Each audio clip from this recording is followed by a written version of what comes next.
Hey kindergartners, I hope you are having an awesome Monday and you are ready for math today. So today we're going to get started by practicing counting by ones. So we're going to count from 1 all the way to 20. So let's count together. Ready? 1, 2, 3, 4, 5, 6, 7, 8, 9, 10, 11, 12, 13, 14, 15, 16, 17, 18, 19, 20. All right, if you can count higher than 20, you can press pause right now and see how much further you can go. So keep practicing counting by ones to 20 or higher. All right, let's move on to our number talk for today. Okay. So here I have some 10 frames and they have some counters on them. What I want you to do is press pause for a minute and see how many counters you can see on my 10 frames. So press pause and look at my counters. Okay, so to figure out how many counters I had here, you may have done several things, or one thing, or something different than what I'm going to explain. So I'm going to talk to you about several different ways that you may have come up with your answer. So some of you may have needed to count all of these counters, and that's okay. So let's count them and see how many there are. Ready? 1, 2, 3, 4, 5, 6, 7, 8, 9, 10, 11, 12, 13, 14. So we have 14 counters here on the 10 frame. You may have been able to look at this and not had to have counted all of these. You may have seen this right here is a full 10 frame, and then there are just some extras. So you may have gone like this: 10, 11, 12, 13, 14 to get the answer. You may have looked at it and said, this is 10 and this is 4, and I know 10 plus 4 is 14, and done it like that. You may have looked at these 10 frames here and saw that this was a whole 10 frame, and then this 10 frame was just missing 1 to make the whole row 5. So 1 less than 5 is 4, and 10 and 4 is 14. So there are several different ways that your brain could have thought of this answer to get 14. So this 10 frame is showing 14. All right, we're going to move on to our word problem for the of the day now.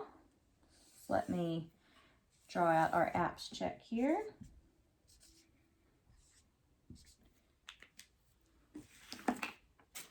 Okay, and here's our problem. Let's read it together. Carl had 9 markers. He threw away 3 of them. How many markers does Carl have left? Okay, so let's go back through now and let's look for the question that we're being asked here. Where is the question in this word problem? Well, here's the question mark. Oops. So this whole part before the question mark, until we get to the capital letter right here, is the question that we're being asked. So we are being asked, how many markers does Carl have left? Okay, now let's read back through and listen for important information that will help us to answer that question about the markers that Carl had. So listen to the first sentence and listen for what's important. Carl had 9 markers. What's important in that sentence? 9, right? The 9 is important. It tells us how many he had. Carl had 9 markers. He threw away 3 of them. What's important in that sentence? The 3. And also the words threw away. If something's being thrown away, are you adding to what you have or taking away? You take away, right? When you throw away, you're taking away. So that's going to help us to figure out how to solve this problem. All right, let's plan out what we're going to do. And I'm going to use a part whole mat to help us. Okay, so in the beginning, Carl had 9 markers. So that's how many he had total. That was the whole. He had 9 markers. He threw away 3 of them. Okay, so if we're throwing away, we're getting rid of them. That's one of the parts. we want to know how many markers does Carl have left. So we need to solve the other part of this problem. Okay, and we said we started with 9 markers. And then if he threw away markers, we said throwing away means taking away, which is subtracting. So we're going to be subtracting in this problem. So 9 minus 3 equals, we're solving for how many markers are left. All right.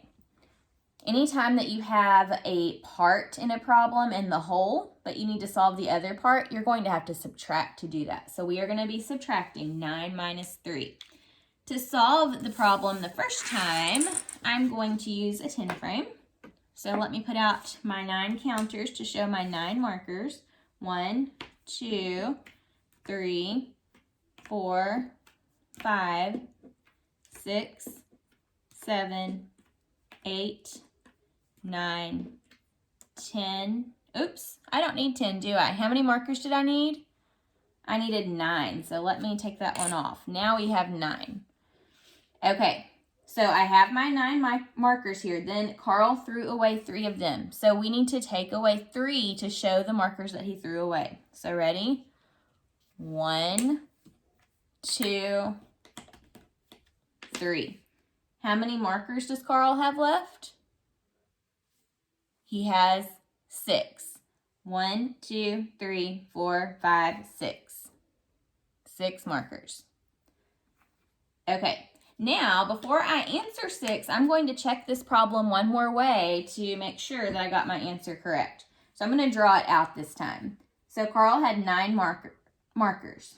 1, 2, 3, 4, 5, 6, 7, 8, 9. Let me double check and make sure that's 9 before I start doing my work.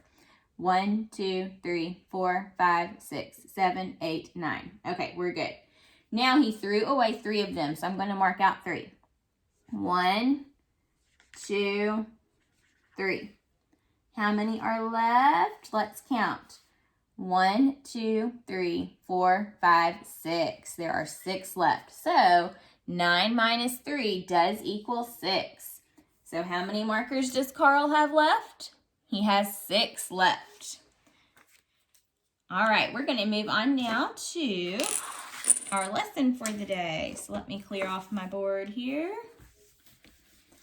This week we're going to be working on counting and representing numbers to 20. So you've already been doing that in kindergarten, but I believe we just worked to 15. So we're going to work to even higher numbers now. So let's start by building the number 16. Okay, so at home you may not have a 10 frame and counters, but you may have like coins or buttons, or like Cheerios, anything at your house that you could use to count, even Legos. Grab something now, press pause, and go grab something that you can use to practice counting with me. Okay, so we're going to build 16. Here we go. 1, 2, 3, 4, 5, 6, 7, 8, 9, 10, 11, 12, 13, 14, 15, 16. Okay, here we have 16. Did you make 16 like this? I know you may not have a 10 frame at home. I can show you how to make one of those also.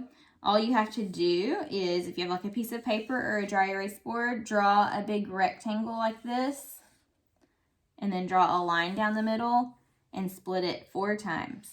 1, 2, 3, 4. 1, 2, 3, 4, 5, 6, 7, 8, 9, 10. See, this makes a 10 frame. So you could make one at home too if you're needing one to help you count. Okay, so here we have represented the number 16. Okay, how do we write the number 16? We write 16 like this. It's a 1 and a 6. The reason there's a 1 in 16 is because there is one whole 10 frame filled up. And then the 6 represents the 6 extra ones that there are. 1, 2, 3, 4, 5, 6. So 16 is written like this. You can also write 16 in words. I'm sorry, my marker looks like it's starting to run out here. If you represented 16 in words, it would look like this. And I know that's hard to see, sorry. So this is 16. All right, let's try to build another number. So if you built 16, clear it off your work area, and let's try another number. This time, let's build the number, let's see, let's do 20. 20 is a big number. Let's build the number 20. Okay, so if you would like, press pause and build the number 20, and then we'll check it together. Okay, so I'm going to build 20. Ready?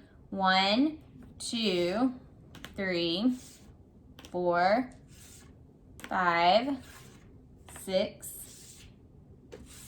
7, 8, 9, 10, 11, 12, 13, 14, 15, 16, 17, 18, 19, 20. Okay, here we have the number 20. How do we write the number 20 using numbers? To write the number 20, we just write it like this. 20 is made up of the digits 2 and 0. The 2 is there because there are 2 10 frames that are completely filled up. So we put 2 in the tens place. And then the 0 is there because there aren't any extra ones. So this is how we write 20. If we were going to spell 20, we would spell it like this. N-T-E, 20. This is how you spell the word 20. So all of these ways are ways that you can show 20. All right, let's do one more number together today. Let's represent the number 18. 18. So press pause and build the number 18. Here we go. 1, 2, 3, 4, 5, 6, 7, 8, 9, 10, 11, 12, 13, 14, 15, 16, 17, 18. Okay, so here we have 18. Now, how do we write 18 using numbers, or what we call standard form? How do we write or represent 18? You write 18 like this. This is the number 18. We represent 18 with a 1 and an 8. The 1 is in the tens place because there is one whole 10 frame filled up with 18. There's an 8 in the ones place because there are 8 ones left over that don't fill up a 10 frame. So this is how we write 18. We can write 18 in words too. Like this. This is how you spell 18. Okay, friends, I want you to keep working on building numbers all the way to 20 at home. See if you can build them all. You can practice. See if you can show 1, 2, 3, 4, all the way until you get to 20. I'll see you tomorrow. Bye.